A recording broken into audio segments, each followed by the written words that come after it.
Good afternoon, good evening, good morning. How's everybody doing?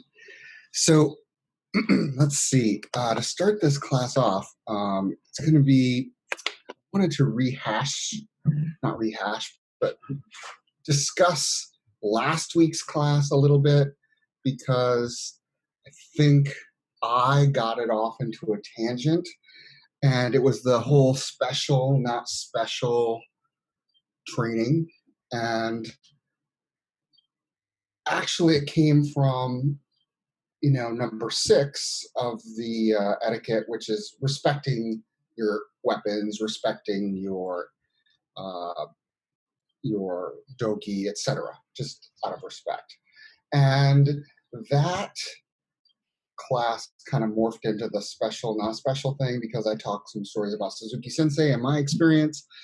And I was quickly reminded the next day that, of course, Suzuki Sensei revered his weapons, and Toy Sensei picked those weapons out when in 19, I think it was 57, when Toy Sensei came back the second time. He brought a big round container of Joes and a big round container of Bokans, and Toy Sensei said, "Oh, Suzuki, go over there and pick out one for yourself."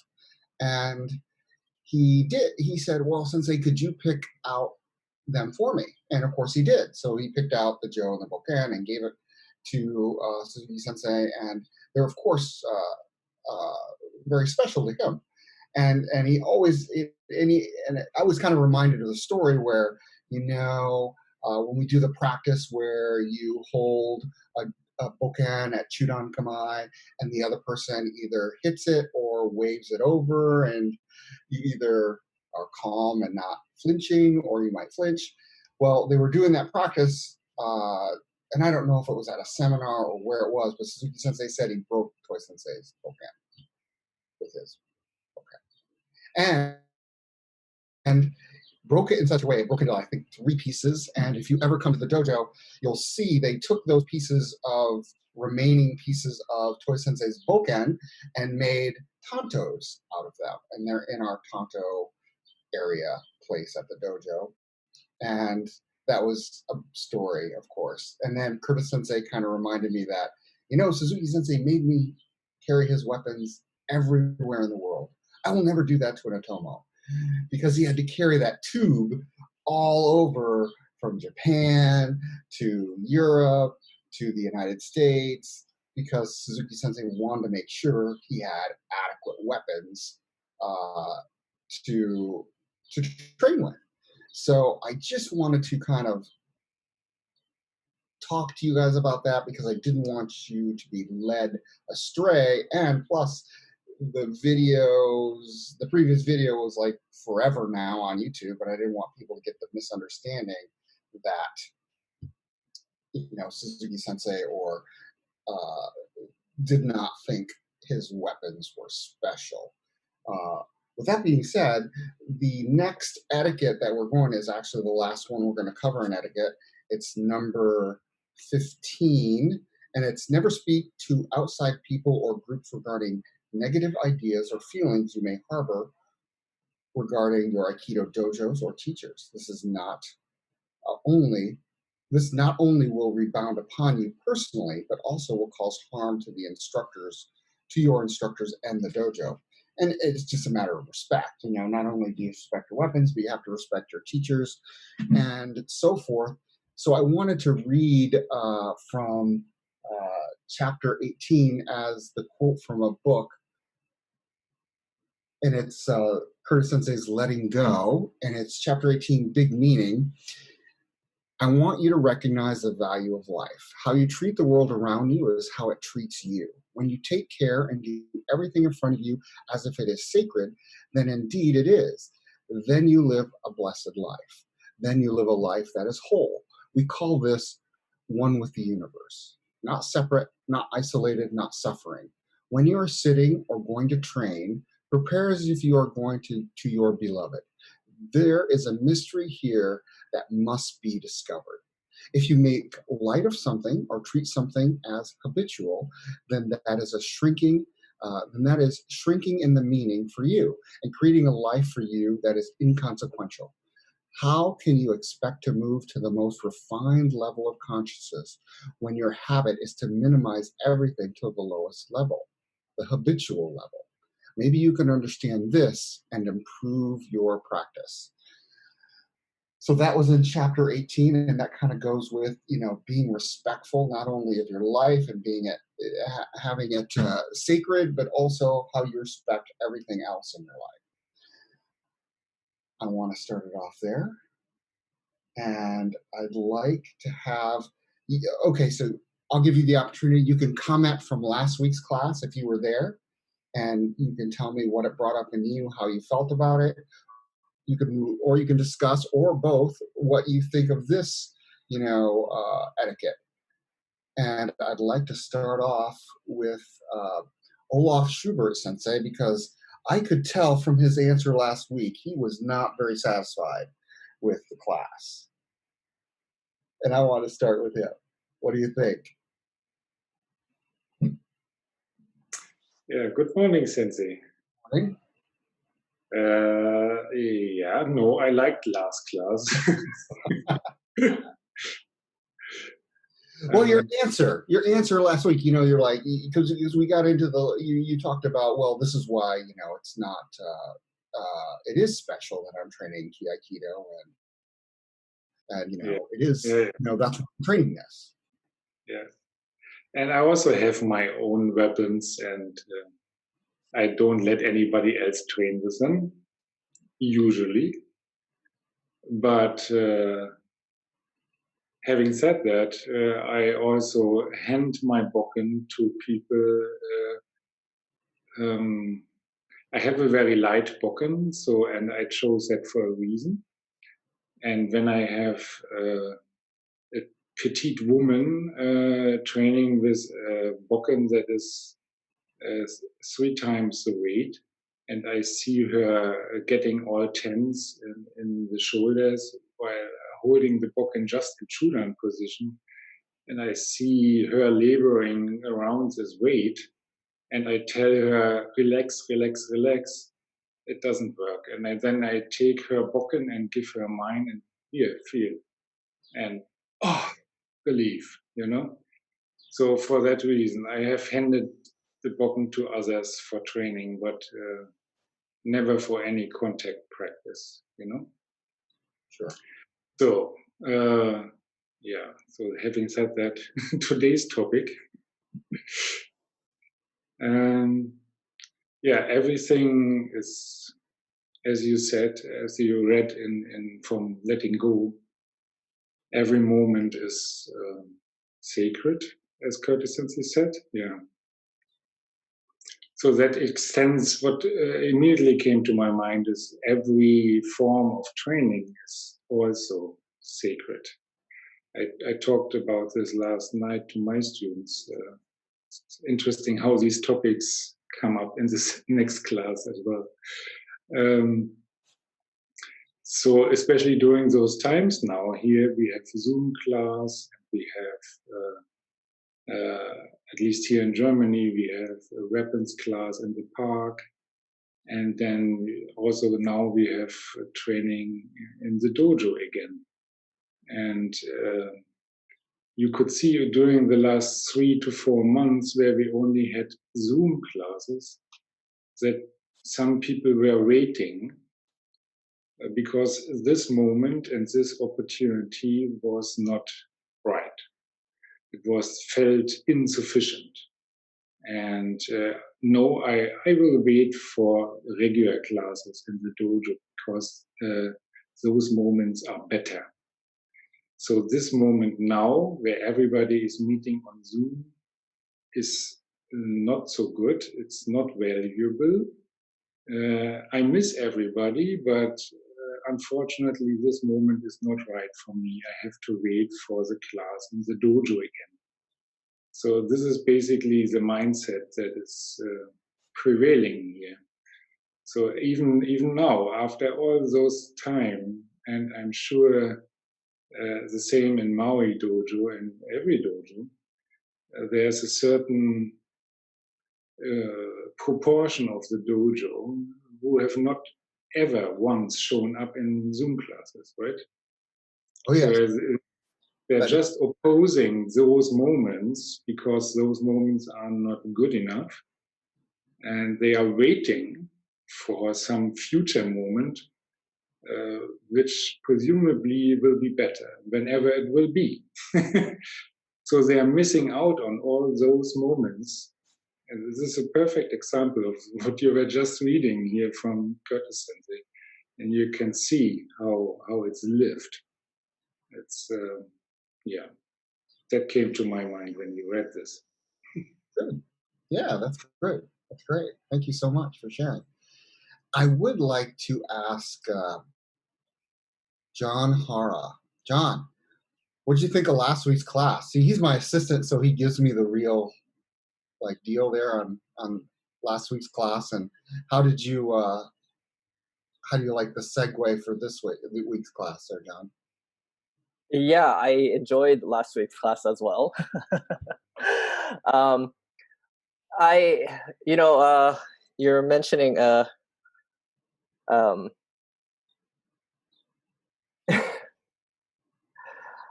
no, I see what you're saying about how Suzuki Sensei treated his Bokens with respect, and he honored what Koichi Tohei Sensei chose for him.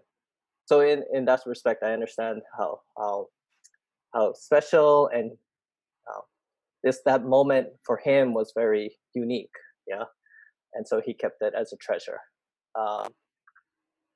And again, I think at the same time, uh, if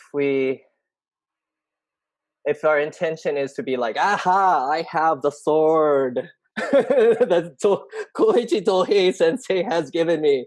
This is this is it. If you don't have this, then you can accomplish, um, So I think in that respect, that becomes, uh,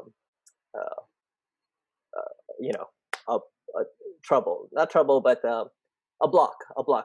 You get stuck. You get stuck in that idea, and then you become disillusioned if you don't achieve the same thing. So in that respect, it's special and not special at the same time. Yeah. So I understand what Sensei is saying. Nice. Right. You know, I'm always doing things that probably are not as appropriate as they should be. I'm always being pointed out that kind of thing that you shouldn't have said that or done that. And when I was here, when I first when I first visited here in '98, I think it was at the old dojo, and Suzuki Sensei had taught a Bokan class, cutting class, and after the class, or it might have been during a break, I went over to Suzuki Sensei and said, Sensei, can I cut with your Bokan? And he went, oh yeah, sure, here. He just handed it to me, right? And I just pick it up and I start like looking at it. And my friend who was with me, he was Sandan, and I was I think third Q at the time. And I like look at the book again, and my friend comes over and he goes, do you think there's batteries in it? Because it always stops in the exact same place every time. There's no bouncing. It just, and I go, I don't know. And wing, it bounced for me. No batteries. It was just one of those moments. It was so funny to me. I think back on this that, here I just go over to Sensei and go, here, let me see your Boken a minute. Here, let me cut with it a few times. Here, thanks a lot, Sensei. I mean, that's kind of what I was I don't know what I was thinking, but that's what I did. But Suzuki Sensei was just like, yeah, go ahead. Yeah, try it. Let's see if you can really cut. No, you can't. Here, give it back. It was just one of those moments that was just priceless to me. But again, yeah. I'd like to ask Gloria Holstrom. Gloria, how you doing tonight? Thank you, Sensei. I'm doing very well. It's been rather warm today. Yes. Yeah. Well, I enjoyed last week's class too, though I did notice that it kind of took a turn from where you had started. But I think we don't always spend as much time as we should talking about how we handle weapons. You just go pick one up and and don't think anything about it. It's like kind of like Curtis Sensei said last night about how we all start out and we're clumsy, and I've forgotten what the other word was. And I thought, good, I'm not the only one, because when I started out, I was super clumsy and slow and didn't get much of anything. And the idea started being implanted early with Naoi Sensei and carried on with Boya Sensei, that the way we practice our Aikido is the way we live our lives. And beginning to notice that, and to noticing, when I remember talk about treating something as sort of mundane for a while. When we would have somebody new, or we would practice, we would go back to doing key testing and this kind of thing, keeping on point and all of that. I'm thinking, we've already learned how to do this. Why are we doing this again? And then I began to notice that I learned something every time we did it, so it became valuable to me. So sometimes it takes us a while to kind of work through these things that we're dealing with ourselves, and to realize how beautiful some of this is, and to look forward to practicing that again, because I get to learn a little bit more. And when I finally understood that the way I tested had everything to do with the way I took tests, that made a huge difference in everything. So I'm still working on testing well, and not thinking about myself when I'm testing. Right. Anxiety can get the best of us, I know. And you said something there that kind of reminded me of something. You said that you don't spend enough time on how to treat the weapons, et cetera, et cetera. And I tell you, this is a funny story. When it was when Curtis Sensei came to Arizona to give a seminar, 2000, 2001, right around that era. And of course, at our dojo, we had a weapons rack where we had basically, mutual weapons that anybody could use, the dojo's weapons. And when everybody would go over there, like, okay, everyone get your bokan, everyone would go line up the weapons rack, because we didn't really buy weapons in Arizona.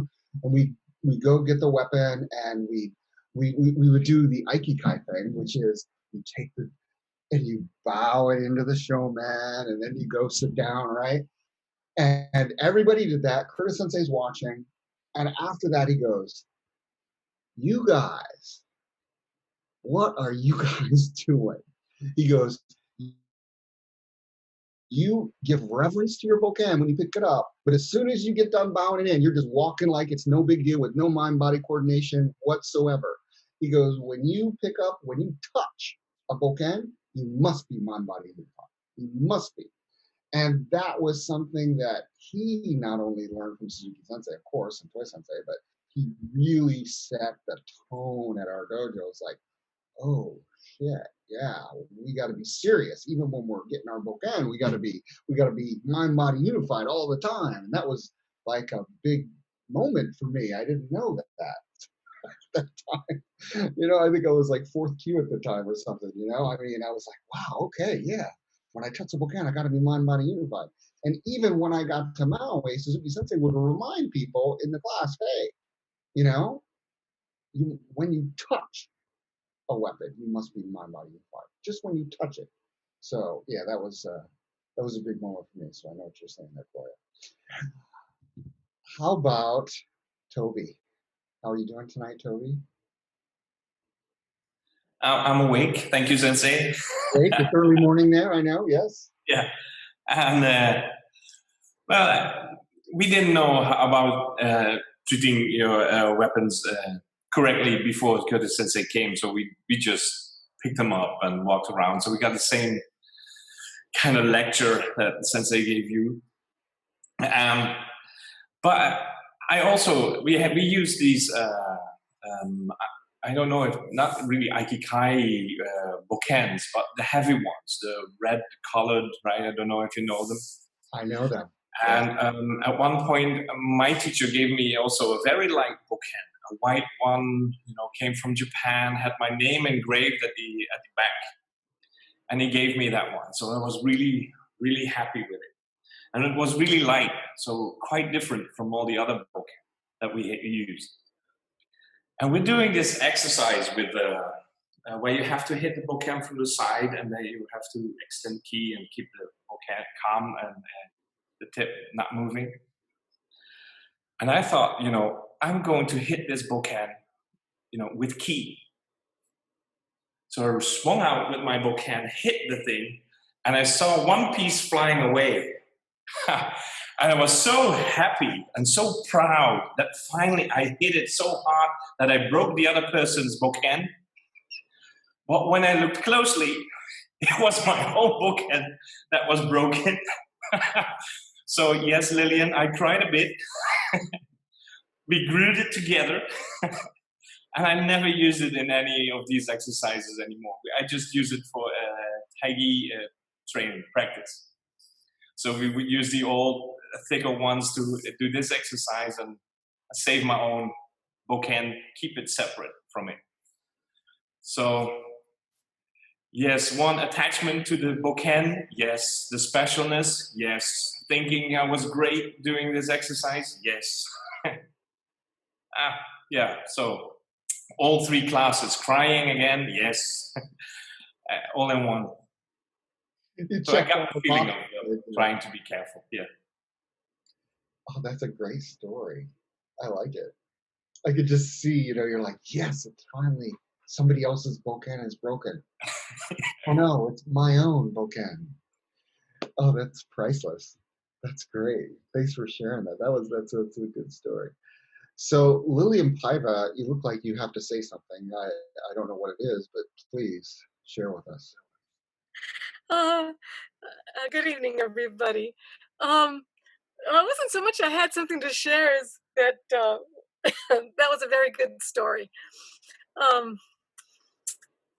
But we treat everything in the dojo with respect, and I don't have any real special weapon stories because we didn't practice a whole lot of weapons until I got higher in rank and went to practice with Onaka Sensei. And then that's when I really got my bokken training. And I have to admit, I will admit to a moment of jealousy one time when Eric Nonaka Sensei was giving away some of his dad's swords. I really wanted one, but I didn't get one.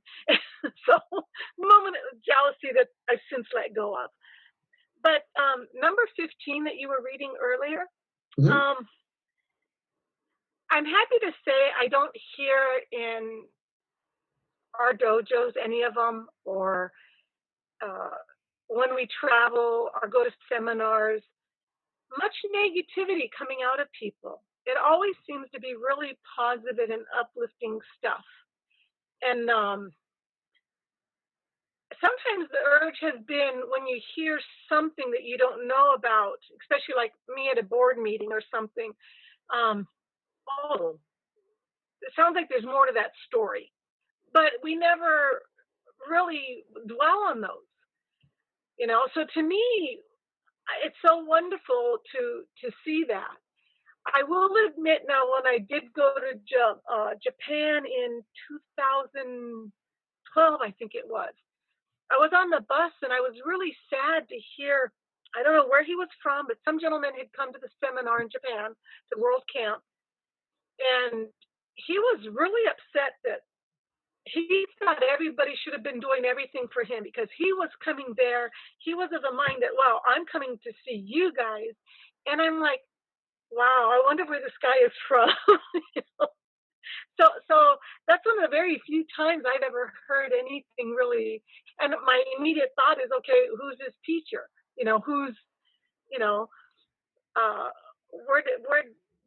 What has he been taught that this is the way he's acting? Almost everybody I've met has been so helpful.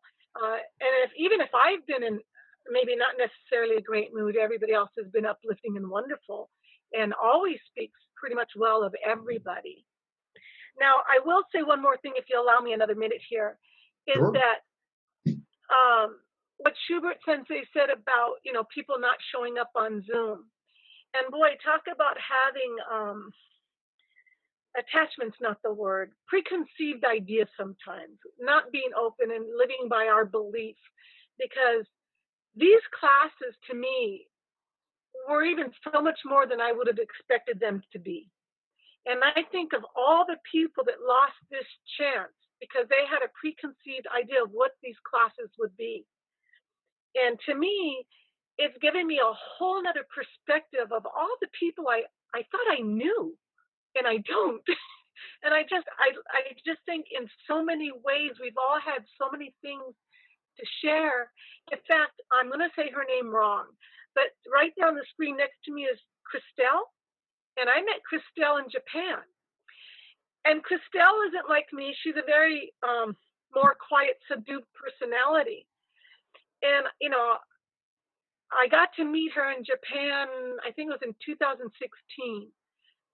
And I was so amazed by how gentle and soft and beautiful she was. So I just love seeing even her face here at the meetings. So to me, this has just been a missed opportunity. If they miss it, tough luck, their fault. So anyway, thank you. You're welcome, Lillian. Oh, yeah. Yeah, I'm glad Christelle's here too. Christelle, would you like to say something? Thank you, Sensei, for this comment. So I was not thinking about weapons this time, but I was thinking about the teacher-student relationship, and I started Aikido in the Aikikai as I was 25, and now I'm 58, and so I have many teachers in my life, and I'm a Tibetan Buddhist too, and so I have the opportunity to meet many teachers. And I started with Ki Aikido after I have left Aikikai after a certain time, because it wasn't it has no meaning to me. And then I started after 2 years of a break. I started with Ki Aikido, and it was a dojo with Yoshiazaki, a dojo. And I was in this dojo, and but I don't feel there were really nice people there, but I don't have the feeling that that this is my dojo. And but if the teacher teaches the old Toei Sensei's teachings, I was very alert. I was waking up, and I have much fun then. But if he teaches the other way around, it doesn't inspire me. And then we get to a seminar after 2 years there. We get to a seminar with Kyoto Sensei, and there this was my teacher. I said, okay, this is. I was really, really happy that that I found this what I learned in Buddhism. I found in the Aikido teachings, and so I talked to Curtis Sensei that I want to be a student, and he said okay. And then I start from the beginning again. Also I have to start with fifth Q and so on, but it was really worse. So and then I trained there, and I do my Shodan exam after a time, and then my teacher goes against Curtis Sensei. So and it was and before that there were many conflicts at the dojo,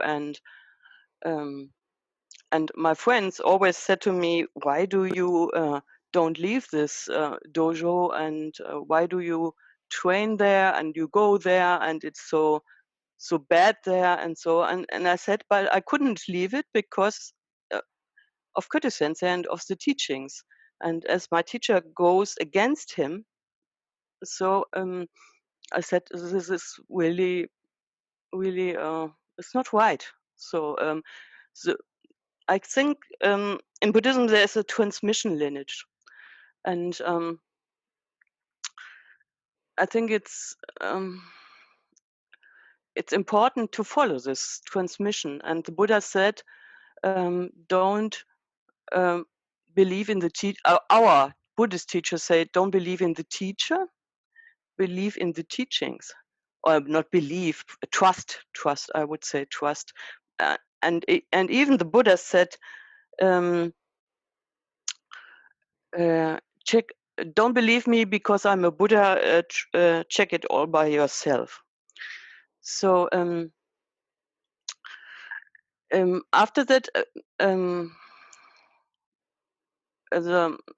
our teacher in the past, he has left the Aikido for sure. And so I think the lineage goes farther with a new teacher, and we get Toby Vogels for our dojo.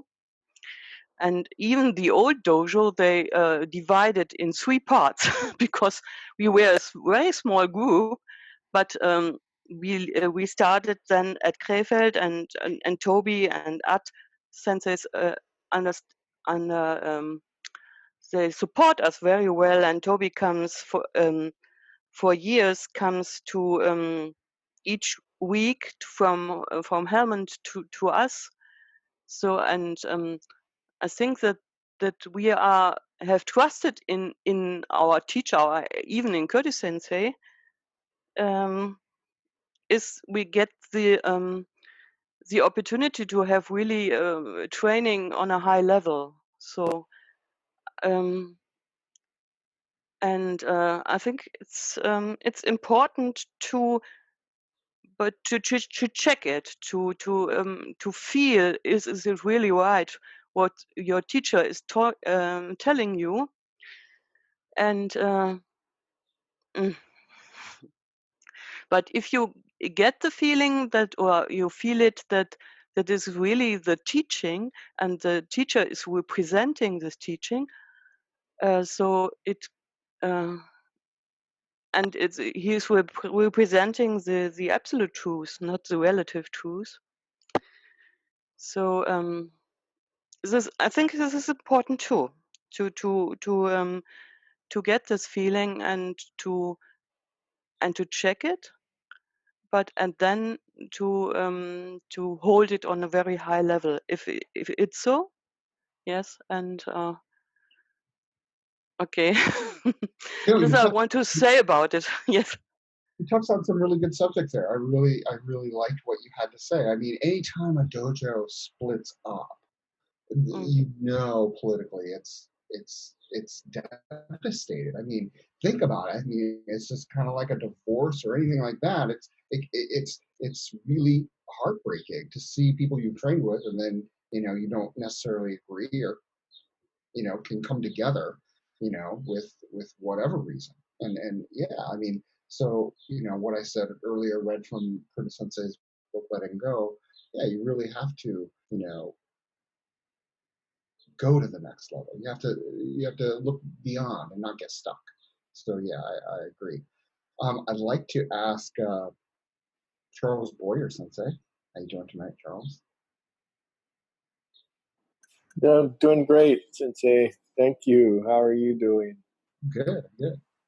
Yeah. Well, we've touched on a lot of topics here, so you pick something. I'll just pick something, I guess. Well, I'll circle back to what Schubert Sensei and Paiva Sensei were talking about, the Zoom classes, and maybe some of the bigger ramifications of having this situation we're in now and training in Aikido training, and what you read from Letting Go. So, yeah, I mean, I agree. You have to take advantage of every opportunity that presents itself, right? And it's not always easy for us to do that. A lot of things, maybe a lot of ideas, different ways of thinking get in the way of that. But yeah, having this opportunity to just be with each other during this time. I mean, I just can't imagine like what it would be instead of this. Like if there were no Zoom, what would we be doing? Just kind of sitting around doing something mindless, maybe. But also, so this is great that we can all get together like this multiple times a week and be with each other and listen to each other. I think it's wonderful, and I feel like I'm getting to know people much better than I did before this. But yeah, so, and the other point I guess I would say is that, I'm at home, like, almost all the time now. I'm working from home. I don't have to drive to work. I don't have to go somewhere to get lunch, or I don't have to walk from my car and do all the things that, that took time and effort and money and stuff like that. So I'm home. So, what I've been doing to try and appreciate the situation is I've been sitting more. I have more time now. So my sitting, I'm not talking about sitting during the classes. This is on top of that. So, it's like doubled during during these few months. And then then they're sitting during these classes. So, it's like, how do we go about appreciating,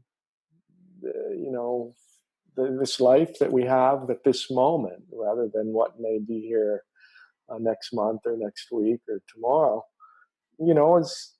This is like one way. This is how I've learned to do it.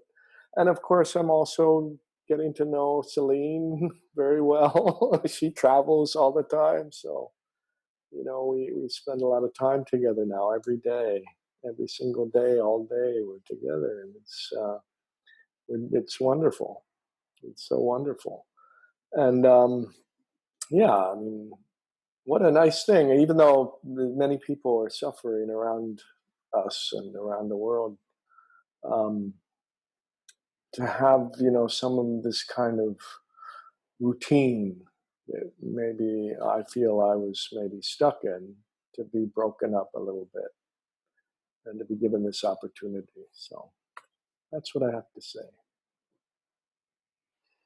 Yeah, I don't disagree with anything you said. I think, the classes are great. It's I know Curtis Sensei loves them. I mean, he absolutely loves them. I mean, he tells me every time I see him, isn't this great? I mean, he is very passionate about it. He's very enthused, because it's taking his training to another level, so to speak. He's like, I've got to come with the goods 3-4 times a week now. Before I could just show up and kind of go through the motions, but I've got to really come up with the goods. And I was like, yeah, me too, Sensei, kind of, sort of. So yeah, it's been fun for me too. I mean, I've enjoyed this, but yeah, and especially in this trying time right now. I mean, we're in America, we're going through social unrest, a pandemic. It's just one thing after another, and it's really good to come together with like-minded folks, and build camaraderie. I mean, that camaraderie is something, this bond that you have that is happening right now, you will talk about for years to come, and you will have a deeper understanding of other people. And when you meet them in person at a seminar, you're going to be like, remember when, you're going to have those experiences, and it's going to be great. I assure you. I texted Sayaka today and I said, do you think KO will happen? Do you think World Camp will happen next year? I don't know, but it'll be great if it does. But if it doesn't, it's just going to magnify the next time we meet for sure. With that being said, I'd like to go to Christoph. He looks like he wants to say something. He always has something great to say.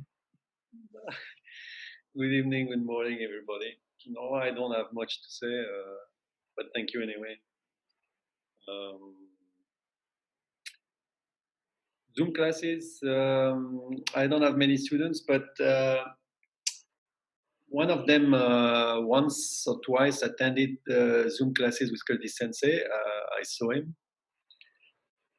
But then he quit. He quit it, and I talked to him a little bit, and felt somehow disconnected. He didn't feel like he belonged to the group. This was my reading.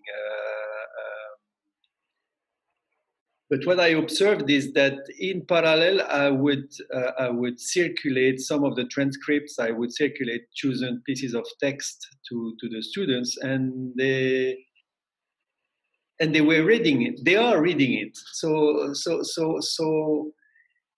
they seem to be interested by some of the topics we discuss, but they shy away from the Zoom classes for some reason, because they maybe because they think it's too big, or maybe there is also an age dimension, even though I can see that there are people attending these Zoom classes that are of their age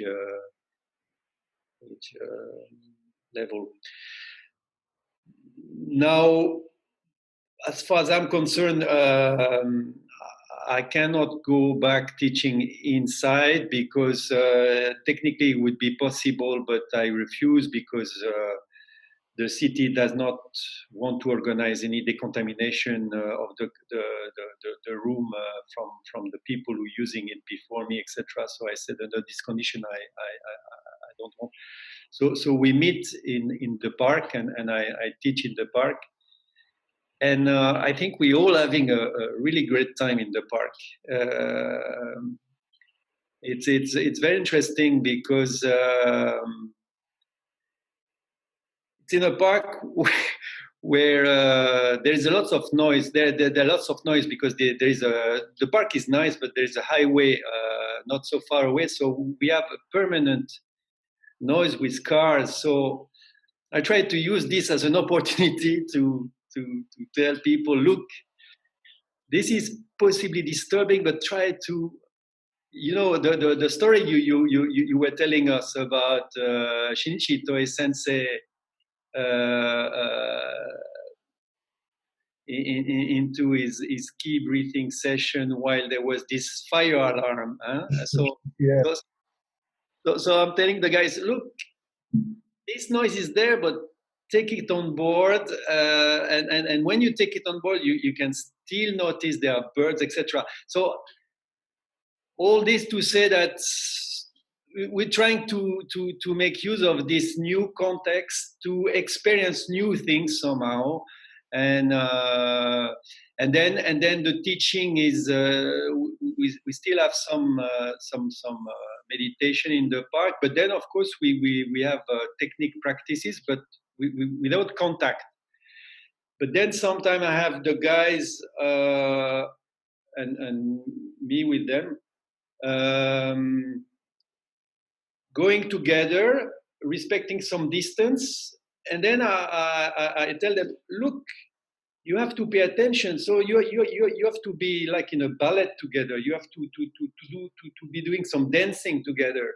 This is another way of interacting with the other, and somehow, etc., somehow, without doing the usual stuff between quotes, we still, I think, practicing in an interesting manner, and it seems that they're a bit frustrated because we cannot throw each other around, but people seem to enjoy it. So it's trying to make the best out of the situation somehow. And the weather broadcast is a very important parameter, because when I see that it's going to rain, I said, guys, are you available tomorrow? Because it's not going to be possible this evening. And the guys show up the next day, which is nice. They show some sense of flexibility, and they show their motivation, which is a good sign to me. Oh, that's great. That's great. Yeah, training weapons outside in the park. I've done that a couple times at a seminar. It was in Denver, Colorado. It was a Psycho Sensei seminar, and I went to Denver to attend it. They had like 300 people in this dojo. It was actually a gymnasium, um, two basketball courts, and they said every Sunday they would do their weapons practice in the park. And to see, they would pick a humongous park in Denver, and you just see 300 people all dressed in gi and hakama and shoes out in the park, just flooding the area. Was pretty amazing. It was pretty fun. I mean, it was great, and you have to get used to not being on level, really nice flat areas because anytime you start jumping around with a stick in your hand, you could trip and fall if you're not used to the area you're around. Fincher said he was going to be late, but I told him, Fincher, grab a beer and just show up. Did you get a beer? I didn't get a beer. I did show up though. I took a nap instead. It's been a real anxious day and filled day at work, so I needed a little bit of a breather. But thank you, Sensei. I really have enjoyed these simple etiquette rules, and even with 15, it carries out this theme that I keep going back and forth with because our discussions have gone, well, is it special, is it not special, treating things with respect. And what comes to mind is one of a small comment on one of Tohei Sensei's teachings, which was, I don't know if I'm saying it correctly, but not to get stuck, right? Not to get stuck on good things, not to get stuck on bad things. So good and bad in that way seem to be in quotes to me. And it does reflect then back to the thinker.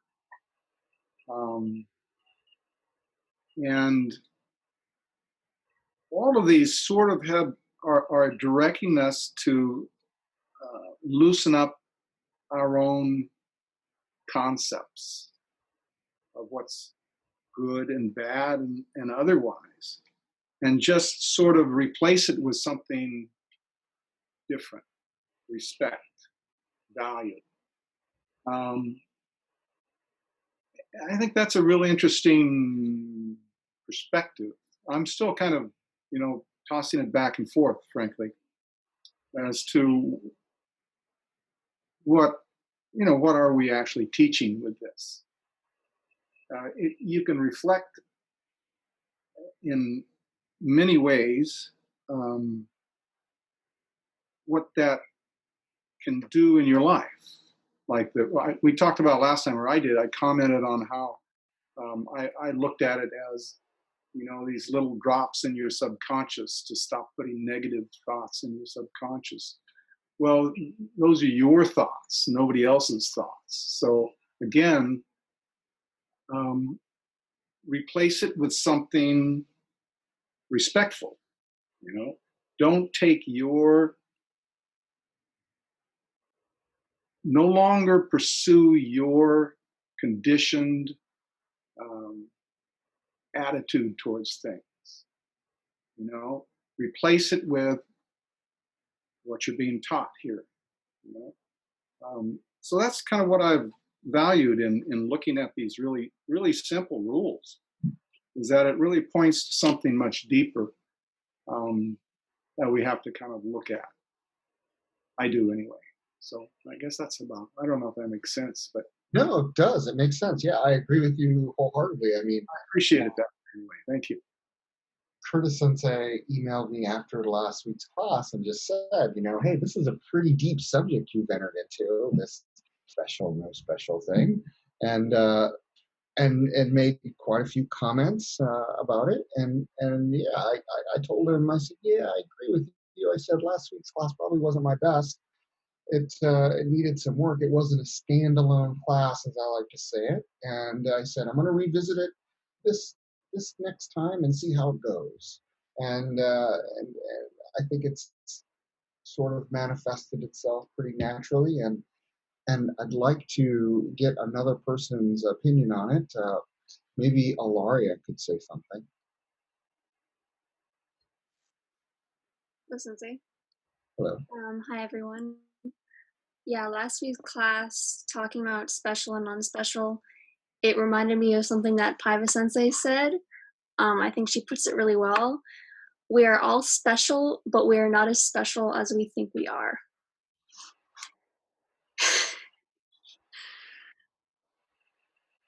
And how does that make you feel?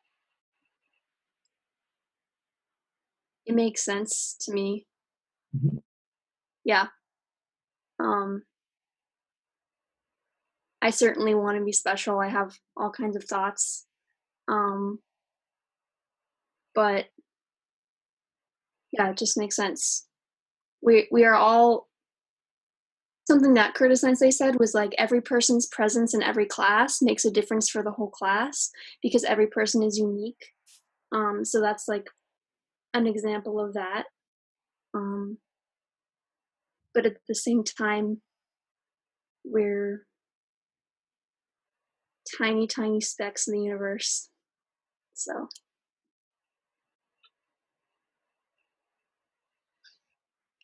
I agree. And so today, I'm surprised Christel didn't say something, but today is the Dalai Lama's birthday. He's 85 years old today. And I was watching a little YouTube on him, everybody wishing him a happy birthday and such. And he had like a little birthday message he put out on YouTube. It was quite interesting. And he tells the story quite often. He didn't on this occasion, but he told the story. It's called The Golden Yoke and the Blind Turtle. And it's basically about the Tibetan Buddhist belief on life, on your birth. And it basically says a blind turtle lives on the ocean bed and surfaces just once every 100 years. A golden yoke floats on the vast ocean, blown here and there by the wind. What are the chances of the turtle surfacing at just the right moment and time, and just at the right place to be able to put his head through that yoke? And scientists have actually figured it out in a sense. And there, some of you may not know this, but a few years ago, I think it was 2011, Melanie, what's her name? She wrote, or she didn't, Melanie Robbins. She did a TEDx in San Francisco, and it was about, humans being, you're very special, you're very unique, you're basically a miracle because a chance of you being on Earth is about 1 in 400 trillion. And this gentleman, David Taylor, he's a leadership teacher. He basically said that he used to quote this all the time, but it's actually wrong. It's not 1 in 400 trillion. And he wrote a little article, and I'll end with this. Basically, he says, for the last few years, with great drama, excitement, and the definition of a miracle thrown in, I've been sharing with people around the world that the very unlikely chance of them being born is 1 in 400 trillion times. That's 4 times 10 to the 14th power. No scientific chance whatsoever, and yet here you are. The good news is you are a miracle. Now the bad news, many experts now believe that the 1 in 400 trillion figure in fact is wrong. So maybe you're not a miracle at all. No, the new chances of being on this planet and reading this are so vast, the term miracle doesn't begin to do them justice. Because those odds of 400 trillion to 1 against don't take into consideration your mom and dad meeting, staying together long enough to have kids, and that one egg happened to meet that one sperm. We are now up to 1 in 400 quadrillion. That approximately the volume of cubic meters in the Atlantic Ocean. Hang on now, there's another factor at play here, namely that every one of your ancestors going back about 4 billion years lived to an age that they could also reproduce and did reproduce. Now we reach a aggregate figure of 1 in 10 to the power of 2,685,000. That's 10 with 2,685,000 zeros after it. Think of it like this. It is the probability of 2 million people getting together, each to play a game of dice with trillion-sided dice. They each roll the dice, and they all come up with the exact same number, 550 trillion, 343 million, or billion, 279 million and one. So the odds that you exist are basically zero. And yet, here you are. So with that, you're very special. Thanks for coming. And we'll sign off and see you next week.